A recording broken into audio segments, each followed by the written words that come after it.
শোনো রায়হান, আমি কেন বাংলাদেশের মধ্যে জাতিসংঘের অফিস খুলতে চাচ্ছি তুমি কি জানো? না স্যার, আমি আজকে আপনার কোনো কথাই শুনবো না। জাতিসংঘের মানবাধিকার বলতে তাদের মধ্যে কোনো ভিত্তি নেই। জাতিসংঘের মানবাধিকার বাংলাদেশের সাধারণ মানুষদের পাশে দাঁড়াবে।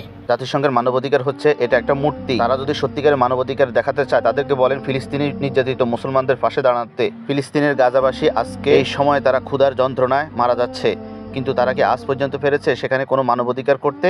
প্রত্যেকটা জনগণের অধিকার দিবে তারা। তাদের এই ধরনের মানবাধিকার নাটক আমাদের দরকার নেই। প্রতিদিন তাদের ভূখণ্ড তাদের কাছ থেকে কেড়ে নিচ্ছে। কোথায় গেল তাদের মানবাধিকার? তারা কি আজ পর্যন্ত পেরেছে ফিলিস্তিনি নির্যাতিত মুসলমানদেরকে ইনসাফ দিতে, মানবাধিকার দিতে? তারা আমাদেরকে কিসের মানবাধিকার শিখাবে? আমাদের ইসলাম ধর্মেই মানবাধিকার শিখিয়ে দিয়েছে।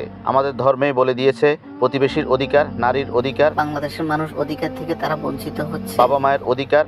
যার হাত থেকে তার প্রতিবেশী নিরাপদ নয় সে কখনো আল্লাহর জান্নাতে যেতে পারবে না। তাই তাদেরকে বলেন আমাদের মতো মুসলমানদেরকে মানবাধিকার শিখাতে যেন না আসে আমাদের বাংলাদেশ। জাতিসংঘের মানবাধিকার তারা সমকামিতাকে প্রমোট করে, যেটা আমাদের ইসলাম ধর্মের সাথে সাংঘর্ষিক এবং অন্যান্য ধর্মের সাথেও সাংঘর্ষিক। জাতিসংঘের মানবাধিকারের এ ধরনের নোংরামি বাংলাদেশের মুসলমানেরা, জনগণেরা কখনো মেনে নেবে না।